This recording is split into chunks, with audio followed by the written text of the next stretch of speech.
When Matthew Carter turned 75, he suddenly decided he wanted to move out and live with his white moonlight. I refused, leaning heavily on his cane. His back hunched severely. He trembled as he said, "You've been so obedient for 70 years. Don't start acting out now. After so many years of marriage, it would be a shame to let everything fall apart. It's not worth it." My blood froze, and my heart grew cold. Later, I unexpectedly found myself back in the 1990s. In this lifetime, I only wished to meet him briefly. Nothing more. Pulling my gaze away, I chuckled lightly, treasuring this rare moment of clarity. I quickly made a decision. I needed to stay away from Matthew Carter. I didn't want to follow him to the multinational company, tirelessly cleaning up his messes. I didn't want to remain a meek, obedient housekeeper, only to be discarded when he no longer needed me. As I turned, I bumped into someone, a woman in an ethereal white dress, stunningly beautiful. It was Matthew's female buddy, Emily Young. "Sophia Moore. Studying welding? What are you doing here?" Emily tilted her head with a malicious smile.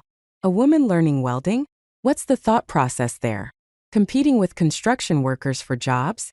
Don't you feel ashamed?" I didn't bother explaining that MIT's welding courses had broader applications. Instead, I wondered why Emily, with whom I'd barely interacted, harbored such relentless hostility toward me from the start. I hadn't understood it before, but having lived through it once, I now knew. Emily was the teapot girl everyone would later gossip about. She looked down on me yet couldn't stop Matthew, whom she admired, from choosing me as his girlfriend, but I didn't want to dwell on it. "You're looking for Matthew? He's already completed his withdrawal paperwork. If you head to his dorm now, you might catch him." Her expression shifted. "Why are you being so snide? So what if I'm here to see Matthew? Is he your boyfriend?" "I'm his buddy. Who says men and women can't have platonic friendships? If I want to see him, I will. If you're unhappy, take it up with him. See if he'd stop talking to me because of you." Her attitude was infuriating, so I slapped her without hesitation. "We call women like you teapot girls. Or worse, the kind who knowingly inserts themselves into others' relationships. As someone still dating Matthew, I have every right to put you in your place." Emily clutched her face, her expression twisted with anger, her eyes radiating venom. She was about to lunge at me, but in the next moment, tears welled up, and she suddenly looked pitiful. "Why would you treat me like this? Can't men and women just be friends? Why would you accuse me of these ridiculous things? Teapots? Love triangles? Is it because you think being from MIT makes you superior? That you can insult me? A student from the conservatory? Our conservatory is also a top-tier institution. Why should I tolerate your condescending remarks?" Her eyes brimmed with tears, defiant yet unwilling to back down. "You have such talent. You should pursue acting instead." I didn't need to turn around to know that Matthew Carter had come back. He grabbed my arm with a force so strong it almost hurt, pulling me to the side. "If I catch you bullying Emily again, just try me." Seeing Matthew again, not yet old and gray, caught me off guard. I hadn't adjusted to this version of him. It felt as if the pain from my previous life, when I collapsed from a heart attack, still lingered. "So, as long as you don't get caught, it's fine, right?" I asked, just like how Emily treated me. Matthew's grip loosened slightly, but his voice carried his usual reprimand. "You bullied her in private too?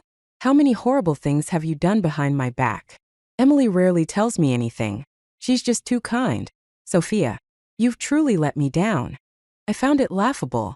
In my past life, during those 70 years, the phrase I heard most from him was, "You've truly let me down." Trying not to disappoint him turned me into someone obedient and submissive, almost like a puppet on strings. If it hadn't been for his decision in his later years to move in with his white moonlight, trampling on my dignity, or for his cold indifference when I collapsed from chest pain, I might never have woken up. But now, I had awakened. It was time to live differently. "So, are you asking if I did or didn't?" I said. "If I did, it's slander by the lake. But either way, it doesn't matter anymore. Let me save you the trouble and finish what you're about to say. Let's break up." For a moment, Matthew seemed flustered. He hadn't expected me, always so compliant, To suddenly rebel. What nonsense are you talking about? This isn't like when you chased me for 4 years. Clinging desperately. I'm telling you this once. I won't beg you to stay. Stop being so dramatic. The same tired rhetoric I'd heard countless times over the years made me smile faintly. This meant we were officially done. Didn't it? I nodded and took a step back. He kicked a trash can in anger, his voice rising. What's that supposed to mean? Are you still expecting me to help with your application to the multinational company? Without me, how is someone who studies welding supposed to get in? I looked at him calmly and said, no need to trouble yourself. Matthew's face flushed red with rage. Don't come crying to me later. He kicked the trash can again, grabbed Emily's hand, and stormed off. I turned around without a moment's hesitation and walked toward the principal's office. Regret? That was something I'd never feel. My relationship with Matthew had always been a mismatch. He majored in computer science, while I studied welding. Everyone had questioned why I'd chosen such an unconventional major when more promising fields were available, especially for a woman. What's a proper major for a girl? They'd ask, pointing to people like Emily. Music is perfect. Singing on stage. Dazzling like a star. In my next life, I thought, I'd love to live as carefree as Emily. But in this one, my father had insisted I study materials science. Graduate from MIT, he'd say, and serve the country. It's your duty as my daughter. Ridiculous logic. My roommate once sighed wistfully at graduation, resting her chin on her hand. You're so lucky. I heard you're going to a multinational company with Matthew. I wish I could, but the school won't let me go. My dad would break my legs if I tried. I shook my head at the time. There's nothing great about working for a multinational company. Now, standing in the principal's office with the application form in hand, I knew my answer. In my previous life, I had come here to politely decline his offer to stay and teach. This time, I'd accept. The principal walked out and saw me holding the form. He raised an eyebrow. Here to turn me down again. Are you? Your skills are exceptional. Do you really need to waste them at a multinational company? Sure. The benefits and perks are great. But you and your boyfriend don't both need to go. Even if just one of you works there, you can support a household. Why must both of you fight so hard to get in? The principal had brought up the idea of me staying at the university several times and had naturally looked into my background. He knew I was dating Matthew Carter. Though relationships at this stage in life often couldn't withstand much change, people assumed that what began now would last forever. I shook my head. It's not like that. Principal, let's go inside to talk. After finalizing my decision to stay at the university, I left the administrative building. Around me, students were carrying their luggage and saying their goodbyes, each heading to a new chapter of their lives. After brief farewells, they dispersed to their respective destinations. When I returned to my dorm, my roommate had already packed everything and was waiting to say goodbye to me. I'm heading straight to the Northwest, she said. I won't even have a chance to see my dad before I leave. I wonder if he'll regret forcing me to attend this school. Her tone was wistful. We hugged tightly, knowing this might truly be our last goodbye. Unlike others, who were simply going their separate ways, we were unlikely to meet again. I walked her out of the dorm building, and when I returned, I encountered Matthew Carter hiding in the shadows of the hallway. He spotted me quickly, and the hatred in his eyes was unmistakable. The veins on his temple bulged as he glared at me. Sophia Moore, he said through gritted teeth. You're something else. If you stay, we're done. I froze for a moment. Perhaps I hadn't been clear before. But no matter. I could always say it again. This has nothing to do with you, I replied. He narrowed his eyes, his voice dripping with venom. You're disgusting. That was fast. Changing your heart like that. Fine. Ruin yourself however you want. From now on, we're walking separate paths. Don't ever cross mine again. With that, he stormed past me, his strides quick and furious. Under the shade of the trees, Emily Young emerged and caught up with him, slipping her arm around his, her cheek pressed close to his ear. And Matthew didn't push her away. She turned her head to look back at me, her expression triumphant, like a butterfly dancing in the breeze. But as the season changed, butterflies wouldn't last long into autumn. Emily and Matthew had first met at a school mixer. Emily was one of the main performers, slated for a solo performance. Before her turn, she waited in an empty hallway, headphones on, listening to her MP3 player. Matthew, passing by, noticed her. Emily, seeing him, removed one earbud and smiled. "This is an MP3 player," she said proudly. "A new model from Korea. My dad spent a fortune on it. There aren't many like this in the country. Super expensive. Have you seen one before? What do you use to listen to music? Don't tell me it's an old-fashioned Walkman. Oh, do you have a cell phone? You look decent enough.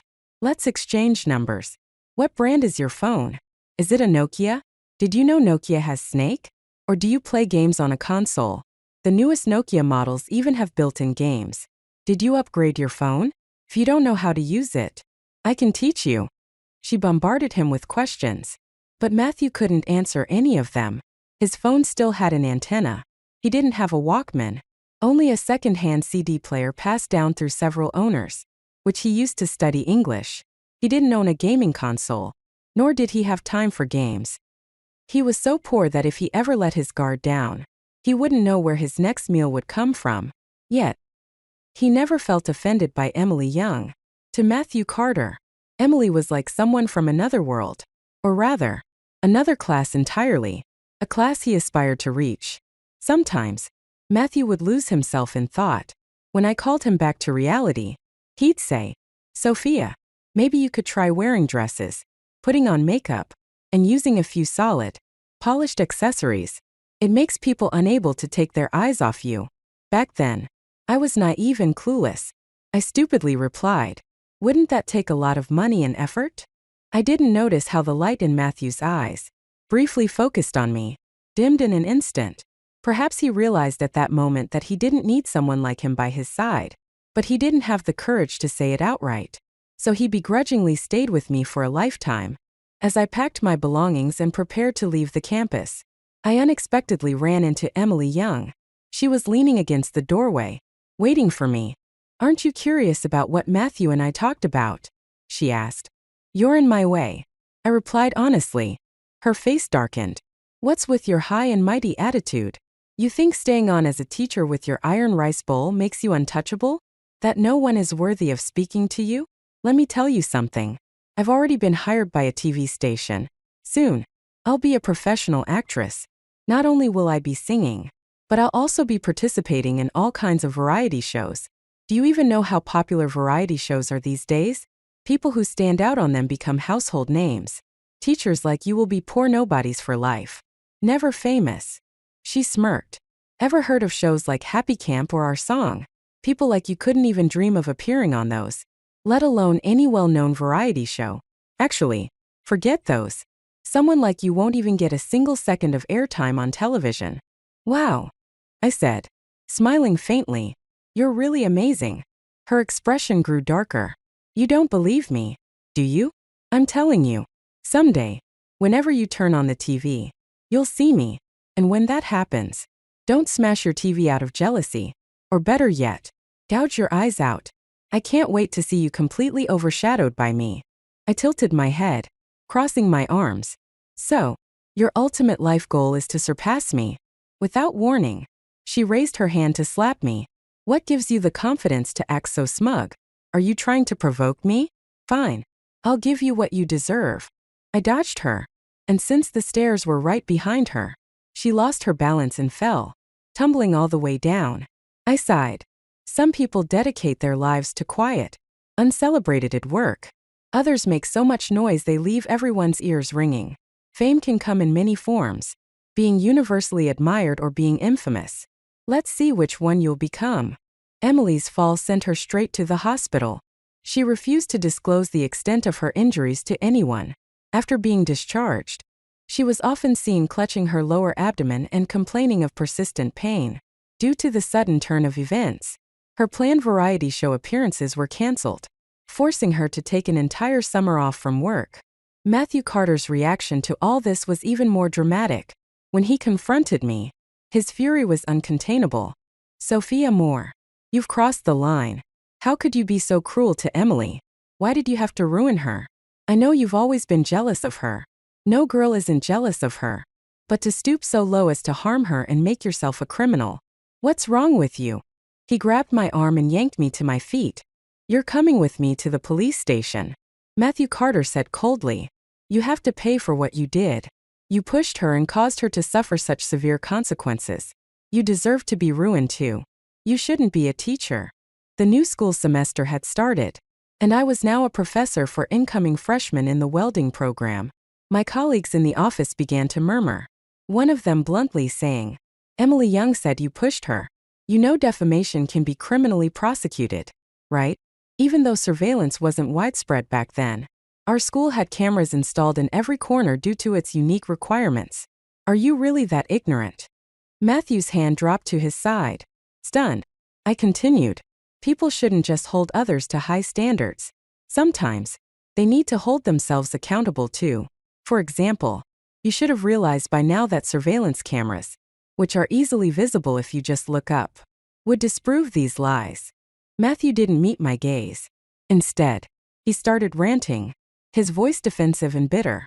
You're starting to look down on me too, aren't you? I bury myself in studying and work every day, struggling to make ends meet. What's wrong with that? I don't even have time to look up at the sky. But at least I'm more noble than you. I haven't sold my body to sleep with some old man 40 years my senior. So, this was what Emily had told him, and he believed every word of it. I lowered my voice. Matthew Carter, don't discuss me any further. Otherwise, I'll make sure you suffer the consequences you deserve. But Matthew dismissed my warning. He was too self-assured, convinced I wouldn't hurt him, that I couldn't drive him away no matter what. In front of everyone, he demanded, then why were you allowed to stay at the university? You're just a woman. How did you manage to achieve something that even so many men couldn't? Why you? It was true that there weren't many female professors in our office, nor were there many women in the welding program as a whole. But did that prove anything? I kept my tone calm, addressing not just him but anyone else who might be ready to judge me. My grades and professional skills ranked first in my field. You're welcome to check. Matthew didn't hesitate. That's just a coincidence. Grades are influenced by countless unstable factors. They don't mean anything. I stood there silently, trying to recall why I had ever been with him in the first place. The memories from 74 years ago were blurry, faded with time, and honestly, they probably weren't worth remembering. Deciding not to waste any more energy on him, I said quietly, "Get out." He stared at me, his eyes flickering with unspoken thoughts. After a moment, he mouthed the word bitch. Suddenly, it hit me. The beginning of our relationship had been nothing but a farce. It started at a party, hosted by a wealthy heir who had invited the entire school. He demanded I accompany him, and when I refused, he and his friends started hurling insults at me, calling me a whore and escort. Their crude words echoed loudly in the room, their laughter piercing as I stood in the center, my face burning with shame. It was Matthew who stepped in to help, to defuse the situation. He declared, "She's my girlfriend." The others, of course, didn't believe him. The heir sneered, "You two are dating? Prove it. Show us here and now. If you're lying, then we'll be keeping the girl tonight for a little fun." Cornered, Matthew didn't touch me. Instead, he grabbed a wine bottle from the table and smashed it against his own head with all his strength. Blood, or perhaps wine, dripped down his face as he glared at them. "You all need to learn some respect. And if you can't, I'll teach you with the broken glass in my hand." The bottle he smashed was a 1998 vintage Lafite, worth a small fortune. He was humiliated by the heir afterward and spent a long time paying off the debt. Whenever I tried to give him money to help, he'd stubbornly refuse, saying, "I broke the bottle. It's my responsibility to pay for it. You were never wrong from the start." Back then, I was genuinely moved, so much so that I lost all sense of reason. Only now do I realize that when Matthew Carter spoke about respect, he meant respect for people like him, not for women. The respect he sought was the kind shown to equals, to his own kind. That's why, when Matthew described me later, he unconsciously used the same derogatory terms the wealthy heir had used. Now, here he was, using those same vile words to demean a woman. Matthew was someone with an overbearing, almost pathological sense of pride. He would do anything to escape his inferior status. This was clear when he reappeared in my life during the implementation of new regulations for part-time graduate programs. He showed up pretending everything was fine, asking me for some insider information. He even bought me the latest Nokia phone with built-in games, a model worth 9,000 yuan, equivalent to my savings for an entire quarter. "How much do you earn as a teacher?" he asked, his tone dripping with arrogance. "Do you even save 300 yuan a month? If I get into the part-time graduate program, I'll be earning more than 10 times your salary while finishing my degree. Once I graduate, my income will double again. And you? Even if your salary doubles or triples, it'll still just be a few hundred yuan. Sophia, I'm a great catch, aren't I? There's no need to look down on me. You should be admiring me. Let's get back together." The speed at which I came to understand the real Matthew Carter was astonishing. He didn't hesitate to expose his deepest flaws right in front of me, as if they didn't matter at all. Perhaps, to him, they truly didn't. That's why he could act so brazenly. I glanced at the phone he had given me. "So, what is this supposed to be? A gift or a bribe?" Matthew's face hardened, his expression a mix of disbelief and frustration. "What do you mean? I gave you a gift, and now you're calling it bribery?" I shrugged. "Well, you have to admit, there's a difference between us now. I'm a teacher, and you're a prospective student. Or not even that. Since this is the first year of the part-time graduate program, no one knows the admission rates, the selection criteria, the course structure, or whether it'll interfere with your job at the multinational company. And who's to say you'll even get in? It's a bit premature to draw lines between us. But as things stand, I'm a teacher and you're not, so you should take your phone back. Or I might report you for attempted bribery." Matthew's hands clenched into fists before he slowly released them. "Do we really need to be this hostile toward each other? We were together for 4 years. I'll admit, what I said last time was out of line, but I've thought about it since. Our principal is already 70 years old. If not for the lack of personnel, he wouldn't still be in his position. He's been grooming his deputy to take over, and he barely handles any actual responsibilities anymore. If you really wanted to achieve something, wouldn't it make more sense to get involved with his deputy? Besides, without that kind of relationship, how could someone like you, 50 years younger than the principal, ever have anything inappropriate going on with him?" I was so disgusted by his words that I spoke without thinking. What's 50 years? I've shared a bed with someone 70 years older than me, though, to be fair, thinking about it now does make me sick. Matthew's eyebrows twitched, clearly unsettled by my absurd statement. He didn't believe me, but whether something was absurd or not was entirely a matter of perspective. The rumors about me and the principal were laughable to me. Still, I couldn't help but wonder what Matthew would think if he found out that Emily Young had fabricated the lies about me. So, I asked him. He stared at me for a long time before finally saying, "Emily never said anything like that about you. He just wanted to give you a friendly reminder." Matthew said, "To warn you to be careful and avoid unnecessary risks. When did you start assuming the worst about people? Why can't you be like you were before?" I responded coldly. "Then why didn't he come to tell me himself? Isn't that obvious? I have a better relationship with him than you do. To him, you're practically a stranger. Of course, he'd come to me first if something came up." I said nothing more. There was no point in continuing this conversation. "You don't need to waste your energy on me," I finally said. "I've already decided not to stay on as a teacher." I pointed toward the office door. "Please leave, even though it's after hours. I hope you'll follow basic etiquette next time. Like knocking. Though it'd be best if there's no next time." Matthew opened his mouth to say something, but I put my earbuds in and closed my eyes. The office, which had briefly fallen silent, was soon interrupted again as the door opened without warning. Emily Young appeared, holding a camera in her hand. Well, she said, glancing around. "Just Miss Moore here all by herself? Staying late to impress the higher-ups? Huh." She snapped a picture of me with her camera. "But this won't work. Pretending to work hard won't get you anywhere. You should take a page out of my book." She held up the camera with a triumphant grin. "See this? It's the latest digital camera, a reward from my TV station. Have you heard of digital cameras? They don't need film. You can take a photo, store it, and check it immediately. Bet you've never seen anything like this. Huh. I was too tired to engage, rubbing my temples as she prattled on. So, what? I asked, my tone flat. So, Emily replied, you think missing a few shows will keep me from becoming a star? Think again. The station's executives are planning to heavily promote me. Soon, I'll achieve what I said before. You'll see me anytime, anywhere. And every time you do, you'll feel so inferior you'll wish you could disappear. I sighed, feeling more certain than ever that my decision was the right one. I no longer wanted to teach. I wanted to weld. Weld airplanes, rockets, maybe even aircraft carriers someday. I wanted to do something meaningful, something where my efforts wouldn't be wasted. Perhaps the sparks and the intensity of welding were where I truly belonged. Ever since Matthew's public outburst in the office, I'd noticed my colleagues glancing at me, huddling together to whisper and snicker.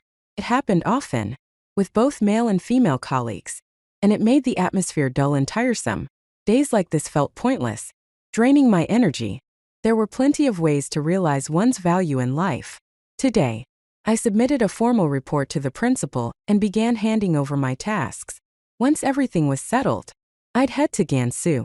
I'd been too absolute before, claiming I'd never cross paths with my roommate again.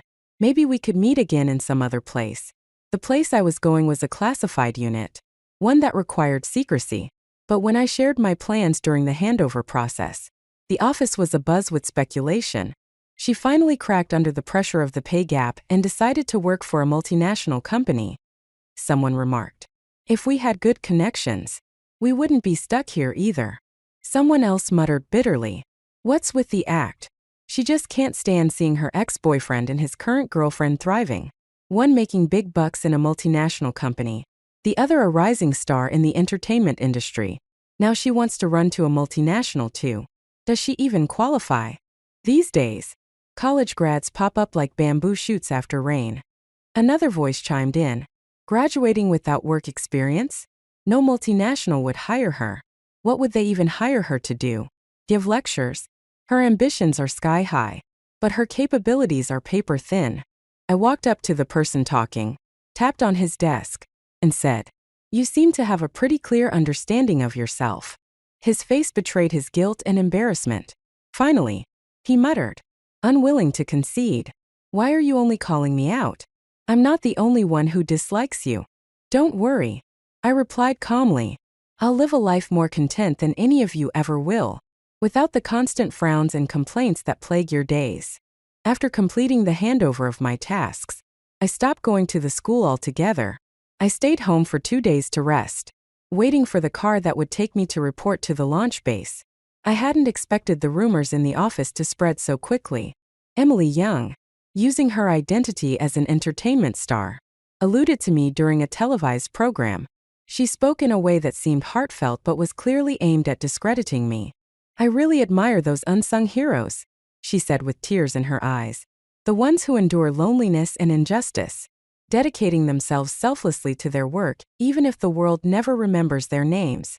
Unlike some people, who treat teaching as a joke, they leave their students behind the moment fame and fortune come calling, showing no regard for the student's future.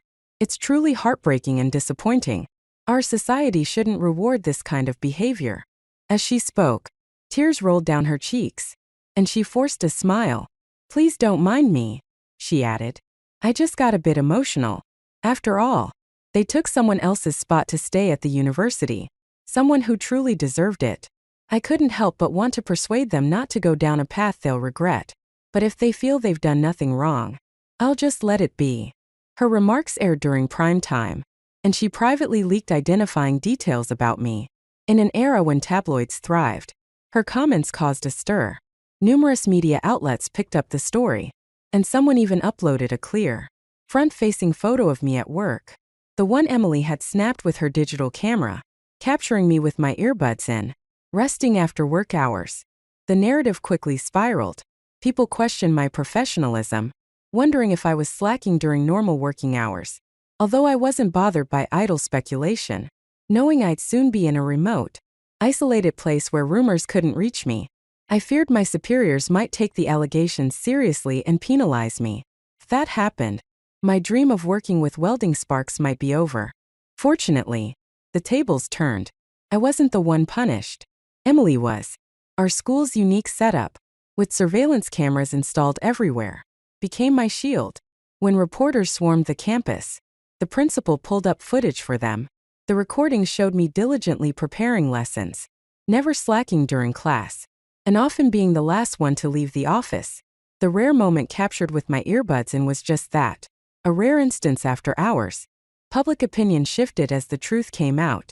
But this wasn't the end of it. Emily, as a television personality, often appeared in front of the public.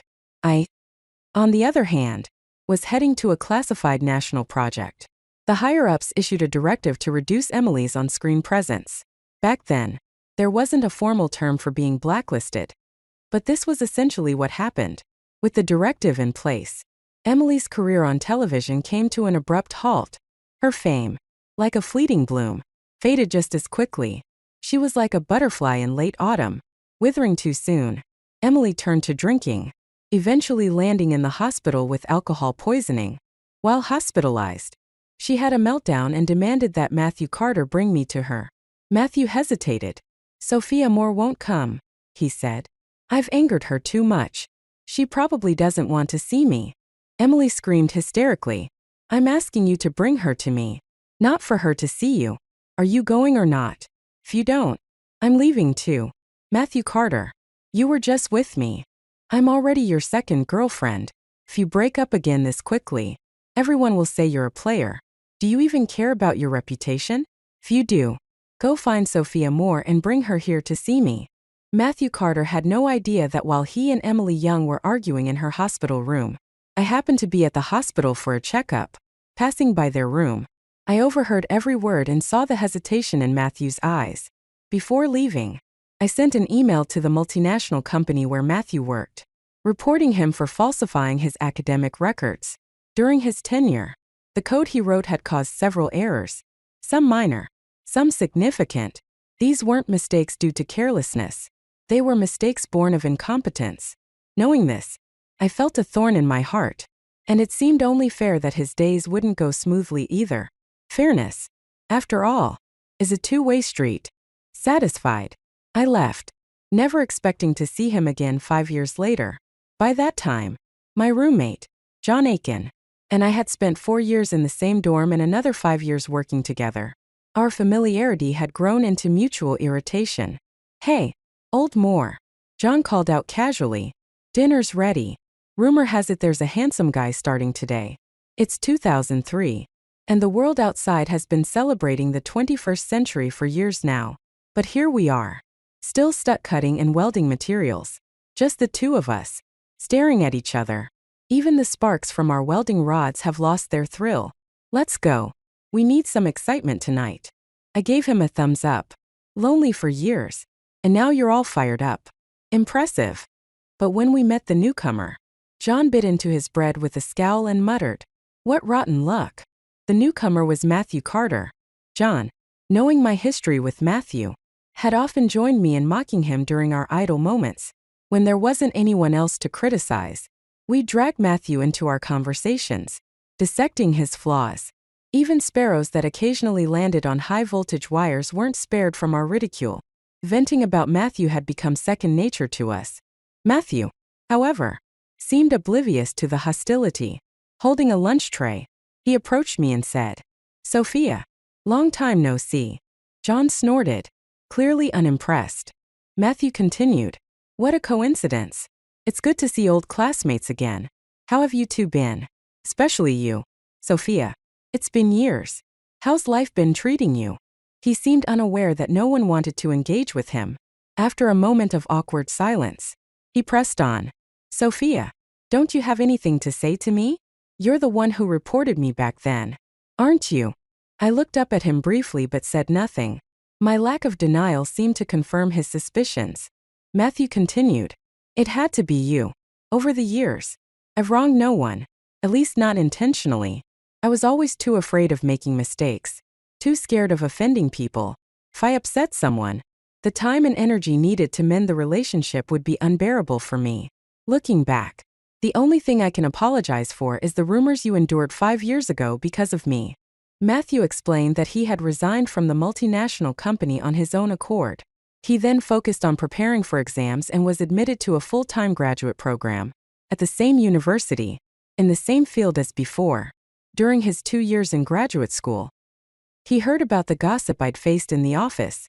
"I'm sorry, Sophia," he said. "I never expected my careless words to cause such a significant shift in your life. All because of a few things I said. You've changed jobs, even the nature of your work, and disappeared without a trace for 5 years. If it weren't for someone in the office who felt guilty and vaguely mentioned your whereabouts, I wouldn't have known you came here. Now I've proactively submitted a transfer request to join you here.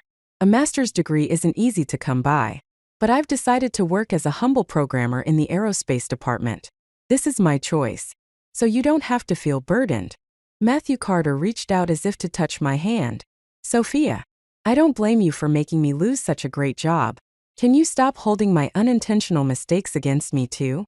A sharp clang echoed through the cafeteria as a piece of metal was dropped onto a tray. "How far has the world fallen for someone to be this shameless?" John Aiken said, picking up his tray. Before he could act, I stepped forward. Just as John's grip faltered, I grabbed his tray and slammed it down onto Matthew's head. "Let me handle this, John," I said. "He's vindictive and ruthless. Don't give him a reason to come after you." Soup and sauce dripped from Matthew's hair. He looked as though he was struggling to suppress his anger, wavering between an outburst and physical retaliation. But in the end, he held himself back. "Sophia, does this make you feel better? So, can you forgive me? I've spent 5 years preparing to ask for your forgiveness. No one's been more sincere than I am." John chuckled sarcastically. "Oops, my grip slipped. Really sorry about that." Without hesitation, he dropped his own tray onto Matthew's head. Matthew's restraint was surprising, but what shocked me more was the camaraderie John and I had developed over the years. At critical moments, we truly stood united. Fearing punishment for wasting food, we quickly fled the scene. That night, as I lay in bed waiting for John, he didn't return. It was frustrating enough that we shared a dorm. Having to search for him in the middle of the night was even more annoying. Grabbing a flashlight, I headed out, only to trip over someone lying on the ground. Blood was streaming from his nose and mouth. It was John. Don't come near me. Get away," he croaked. "It's radioactive material."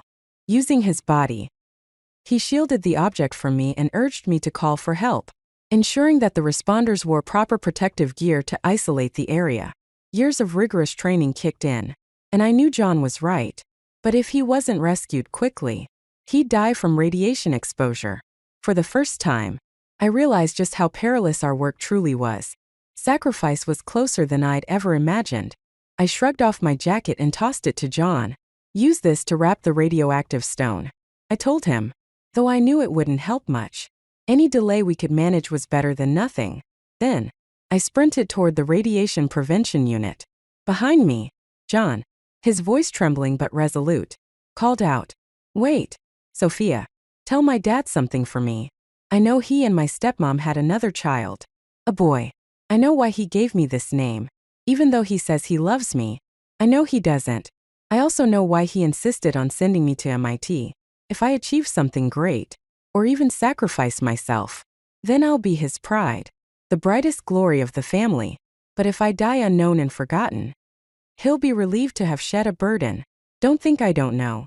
On the day he sent me to university, he'd already considered me dead." There was hatred in John's eyes as he mustered the strength to finish his thoughts. I stood rooted to the spot, watching him. The blood spreading across his clothes became more vivid, more horrifying with each passing second. Finally, he coughed up a mouthful of blood and said hoarsely, "It's okay. Don't panic. Don't cry. I'll be fine." This was my responsibility, to inspect the materials. If it wasn't me, someone else would have done it. And if I hadn't done it thoroughly, it would have been someone else lying here instead. But don't worry, the radioactive level of this material isn't very high. It's only enough to affect me. He looked at me with unwavering eyes. Sophia, you've been by my side the longest. You're my comrade and my family. Make sure that when others inspect materials, they wear proper protective gear. Don't let them be careless like me.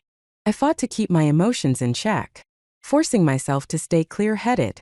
As quickly as I could, I reported everything to my superiors.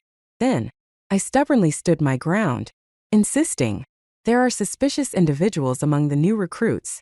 I request immediate approval to investigate their backgrounds. The leadership's expressions turned grave. This must be thoroughly investigated, they said firmly. Someone bringing radioactive materials here. It's a serious matter. Matthew Carter stood off to the side, his face pale. I hope it's not you, he muttered under his breath. When John Aiken's death was finally reported, it was only after the radio station aired a story about his sacrifice. His biological father and stepmother had been notified but delayed handling his affairs. They feared the radioactive materials might still pose a risk to them, even after the workplace repeatedly assured them that everything had been decontaminated. When John's ashes were finally claimed, I sat on a flat stone slab at the base. The vast, barren land stretched endlessly around me, and I stared at the yellow earth for a long time without blinking. Someone approached from behind and handed me a water bottle. Drink a little, Matthew said, crouching beside me. I caught the scent of alcohol. It took quite some effort to get this, he continued. Just a little. It might help. I've already taken leave for you, he added. Everyone understands. Your superiors and colleagues all sympathize, knowing how close you and John were. I turned to him and asked coldly, sympathize with what? Sympathize with a stranger who thinks he has the right to take leave on my behalf. Matthew wiped his face with his hand, clearly frustrated. I've already humbled myself enough. What more do you want? Are you upset about being here? Few are. Then leave. No one's forcing you to stay. You chose to come here, didn't you? If you wanted another job, it's not like you couldn't find one. You chose this. So don't blame me. I couldn't ignore the strange feeling in my chest anymore. What's wrong with this place? I asked, my voice steady. Matthew's demeanor shifted. He took the water bottle back, his voice quieter now. I know what you're suspicious about, but it's not me. This is the only place that treats me as an equal. If I want to start over, I always have that chance here. My abilities may not be enough, and my mindset might not have been right, but here, I have the opportunity to improve. He hesitated for a moment before continuing. But that company I worked for, they wouldn't. I didn't quit voluntarily. They didn't want to pay me severance. They threatened that if they fired me, my records would look bad. So I had no choice but to resign. My life has faced so much injustice, Matthew Carter said. But the society we live in tells me this is an era where, if you want to change what's unfair, you always have a chance to do so. You shouldn't think of me this way. After saying this, Matthew left. But I didn't believe him. Matthew decided to stay and work here as a low-level programmer, writing endless lines of code, perhaps only to see a single line be useful after a year. Meanwhile, the issue of the radioactive stone that appeared at the facility remained unresolved. No culprit was identified. The leadership stated, if we let suspicion dictate our actions, everyone at the facility could be a suspect. If we refuse to work with people we suspect, this facility might as well shut down. I closed my eyes briefly, suppressing my doubts, and returned to my work. About 3 days later, a visitor arrived, Emily Young. She had come to see Matthew Carter. At some point, they had confirmed their relationship, and at some point, they had gotten married. Surprised, Emily said with a smirk. Did you think Matthew would keep chasing after you forever? Don't be ridiculous. I told you. You'll never compare to me. Emily seemed completely unaffected by the disciplinary action she'd faced earlier. In fact, her complexion looked better than ever, likely because she no longer had the stress of appearing on television every day. Her demeanor had also grown far more refined, exuding a sense of wealth and privilege. I found myself wondering, why have I never heard anything about your family before? You always seem to have trendy, fun gadgets, an endless supply of beautiful clothes, and access to the latest electronics from around the world. I can't help but envy you. Emily laughed lightly.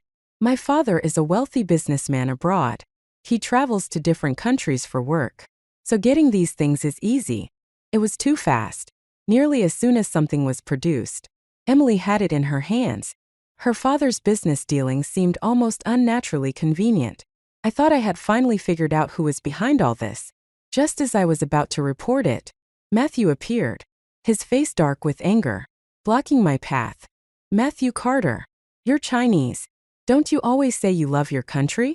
Why are you stopping me? After a long silence, Matthew sighed deeply. Some things don't need to be done by you, Sophia. Maybe I'm not as despicable as you think I am. Pressed him, trying to confirm. What are you talking about? When I first arrived at the base, he began cautiously, I tried to figure out why you wouldn't forgive me. If it wasn't about the office incident, it could only be something from another life. After all, I don't think I've done anything in this life to make you resent me this much. I asked him directly, when did you wake up to this supposed past life? Matthew laughed bitterly, the smile tinged with self-deprecation. I've been having fragmented dreams since you left 5 years ago. The dreams are so vivid, so detailed, that they can't be explained any other way. The only way I could make sense of them was to think of them as memories from a past life. Matthew continued, the things I've seen in my dreams, they go beyond what you might remember. In the dreams, after you died from a heart attack, Emily returned to the country. She constantly probed me for answers about technical matters. Seemingly harmless questions but carefully worded. It was 2068. And by then, the government had introduced many new regulations. Certain industries overlapped and came under strict controls. Emily used me to extract critical information. At first, I suspected her, but eventually, I confirmed the truth. She had been working for foreign entities all along. By the time I realized this, I had already leaked too much classified information. I was terrified of being discovered and losing everything I had left. When I confronted her again, accusing her directly, she didn't deny it. Instead, she retaliated aggressively, shutting me down completely. He said everything that happened in the past life was because of his foolishness.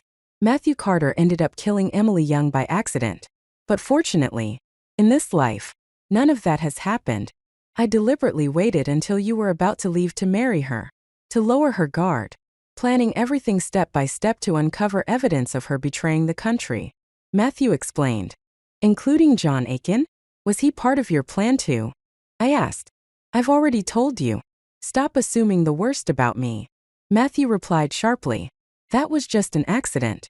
I couldn't prevent everything Emily did. She would have noticed something was wrong. John's death wasn't intentional. So did you choose to let John go? Or was it because of the soup and gravy poured on your head in the cafeteria that day? I said coldly. A vengeful, ruthless man like you. What a piece of work. A heavy weight settled on my chest. In our past life, John hadn't died. He'd even video called me the day before my heart attack, joking that he was lucky never to have married. Otherwise, he'd have ended up like me, old and alone. I had laughed at him and said he'd pay for his lack of good deeds in this life by owing them in the next. I wondered now if my words had been prophetic. Matthew placed both hands on my shoulders, his voice gentle but firm. Sophia, nothing is immutable. Haven't I already taken a completely different path in this life compared to the last? Even when I doubted whether those dreams were real or just my imagination, I still chose to report Emily Young for you. Let me handle it.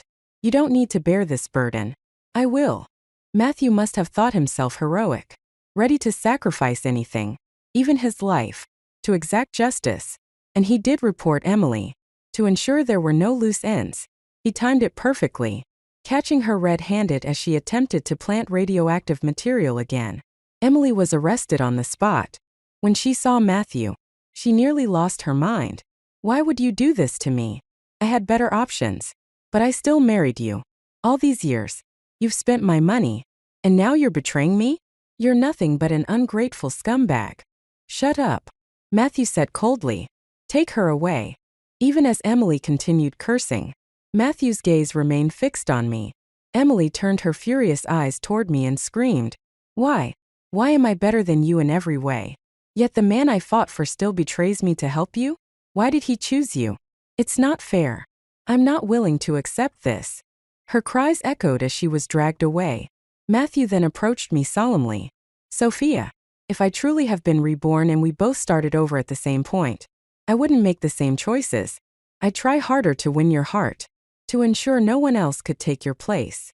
Matthew's words were an implicit admission of his past feelings for others. Sophia, I've made amends for all the wrongs I did in our past life. Haven't I? Can we start over? I gagged at the thought. Stop deluding yourself. Emily, desperate to reduce her sentence, accused Matthew in court of sharing in her illegal earnings. She revealed that Matthew, fully aware of her true identity, had turned a blind eye for 5 years. Worse, she claimed he had even occasionally helped her, whether intentionally or unintentionally. For instance, although Emily had arrived in Gansu early, she had planted radioactive stones before formally joining the unit. Taking advantage of Matthew's facilitation, Matthew was subsequently investigated and found complicit. He was convicted as an accomplice and sentenced to prison. When Matthew was imprisoned, he couldn't believe it. Gripping his head tightly, he muttered over and over, No. I should have been promoted. I should have been rewarded and honored. Why did I choose the country? Only for the country to betray me. And you, Sophia Moore. I chose you. Yet you can't wait to see me burn in hell. Why are all of you treating me this way? I looked at him and said calmly, You've only ever chosen yourself, Matthew. And if you end up in hell, consider it repayment for the life you owe me. Justice served. You deserve it. After Matthew was sent to prison, I took a bouquet of flowers to John Aiken's small grave to pay my respects. Years passed, and I found peace in my work.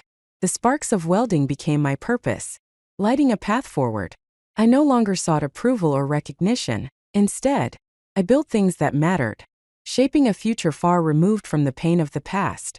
Standing beneath the vast sky at my latest assignment, I breathed deeply, feeling a quiet satisfaction.